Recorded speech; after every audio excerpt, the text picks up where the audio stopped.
the experts. This is a heart. I have one, you have one, and probably everyone watching this video does.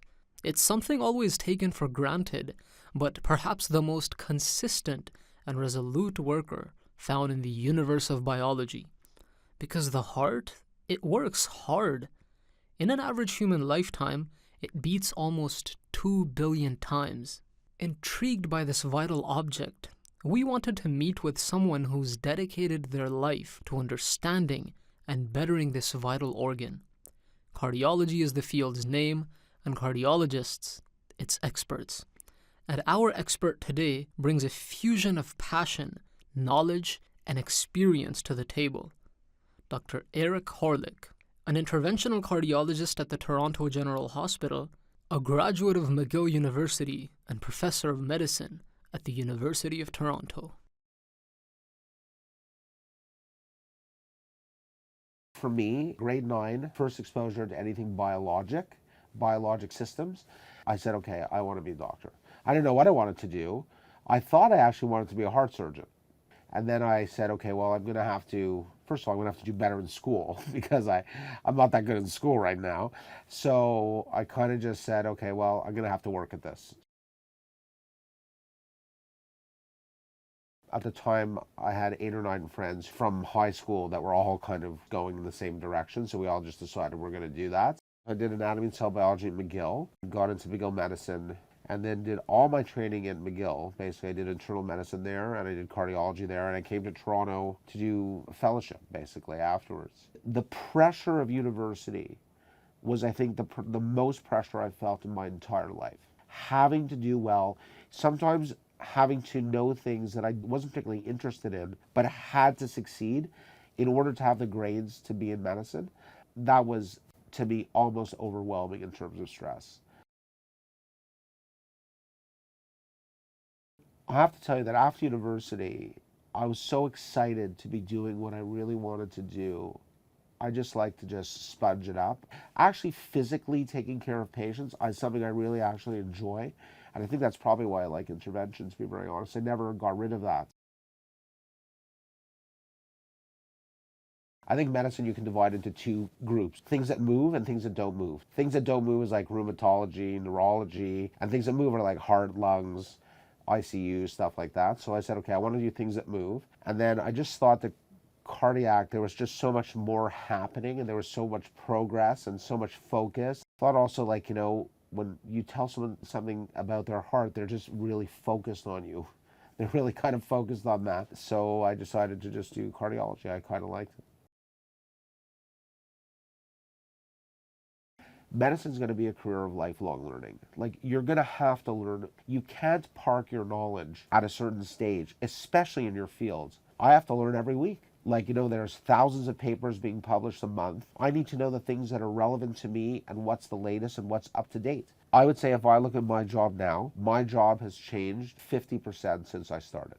50% of your career evolving over the course of, like, you know, 15 years.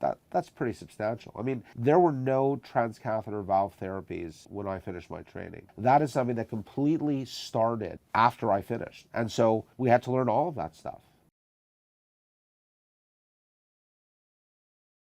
One of the beautiful things about working in a university hospital, a teaching hospital, is that we have trainees. So I have cardiology residents, I have my own subspecialty fellows, and they challenge you. They say, did you see this paper about da-da-da-da-da-da? And I said, well, I didn't see it yet.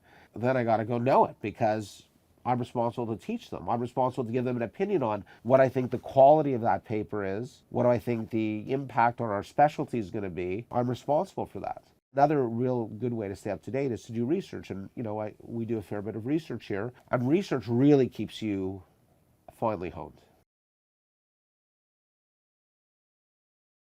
I'm a Jewish guy. I was always involved with my synagogue, always involved with youth and youth programming. I thought that was important. Some people in medicine are very conflicted about, you're a scientist, how do you believe in God? Are the two mutually exclusive? And I'm going to tell you something. It's very, very unfortunate when someone dies. When you look at someone's face when they die and the energy of life goes out from them, that is a very profoundly religious experience to me. There's something that is intangible to me that is more than scientific there, about the energy of life and the spirituality that actually goes into making a human body a human being.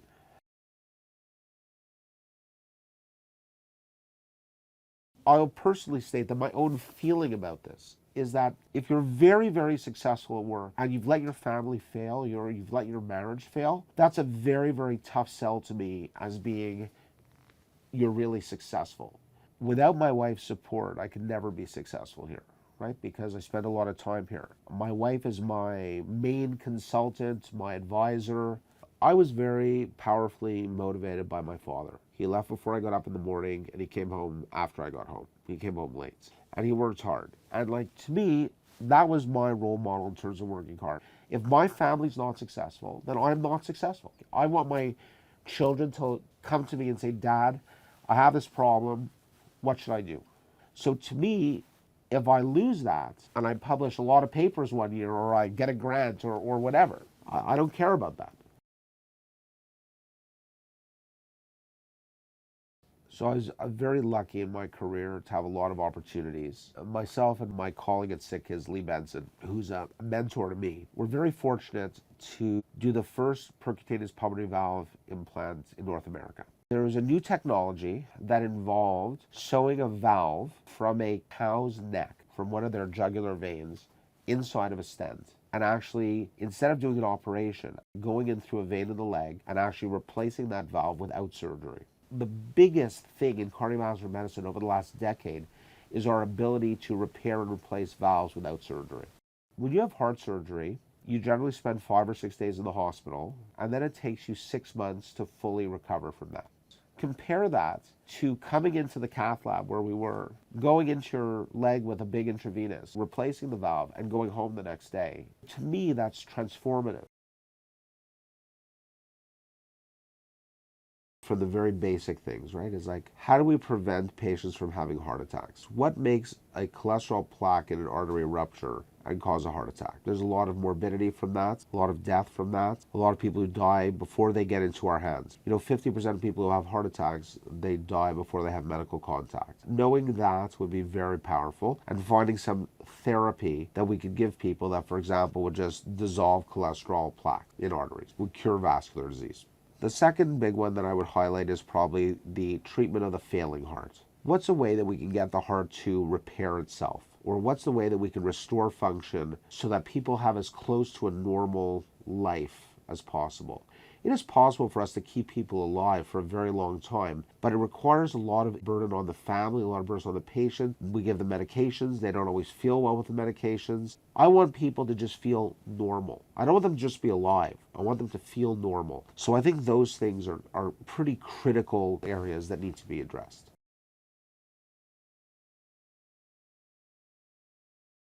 You can decide that, you're going to come in at 10 and you're going to leave at 4. You're going to do less work than someone who comes in at 7 and leaves at 7.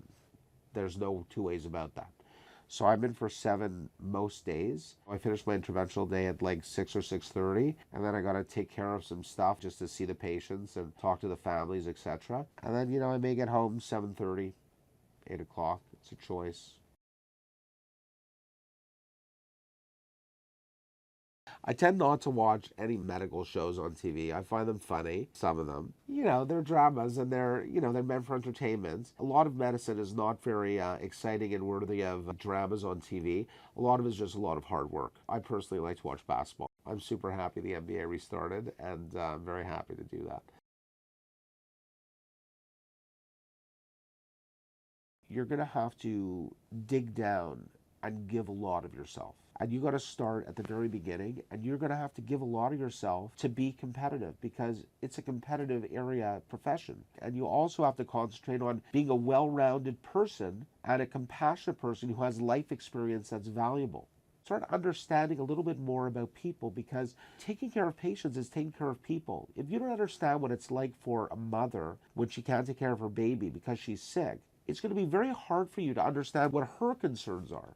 You need to understand what it's like for her and see what you can do to make it easier for her. What else can be done, or how can you help that family? not only the patient. That is exactly the vision we saw exemplified in our visit to the facility, with an exclusive tour of one of the country's most advanced catheterization laboratory, where Dr. Horlick not only gave us a detailed tour, but shared more intimate and profound experiences of the field, starting with the lab itself. We're at Toronto General Hospital. This is the newest cardiac catheterization laboratory. It just opened in January. This is truly state-of-the-art. We began planning this many years ago to be able to accommodate that patient group and really to provide world-class care for that group. This space has the same sterile standard as an operating room. You may be able to hear the sound in the background of a big fan that's spinning, and basically what it's doing is it's exchanging the air in the room 10 or 20 times a minute. An interventional cardiologist is a cardiac specialist whose specialty is repairing things in the heart without surgery.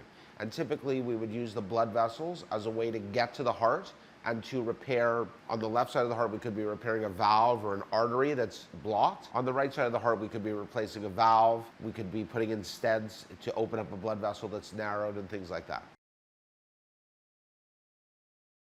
You're trained to do something, you know how to do something. So my concentration when I'm doing something that I know how to do well, that I do often, is just focus. My eyes are scanning the whole time when I'm doing a procedure to make sure my injector is okay, my catheters are okay, I don't have air in my system, my device is okay, it came from the manufacturer the right way. We'll sometimes spend an hour thinking about something that takes 15 minutes just to make sure that you take off from Toronto, you're going to land in Tokyo. The only thing the pilot cares about is how they're going to do the landing.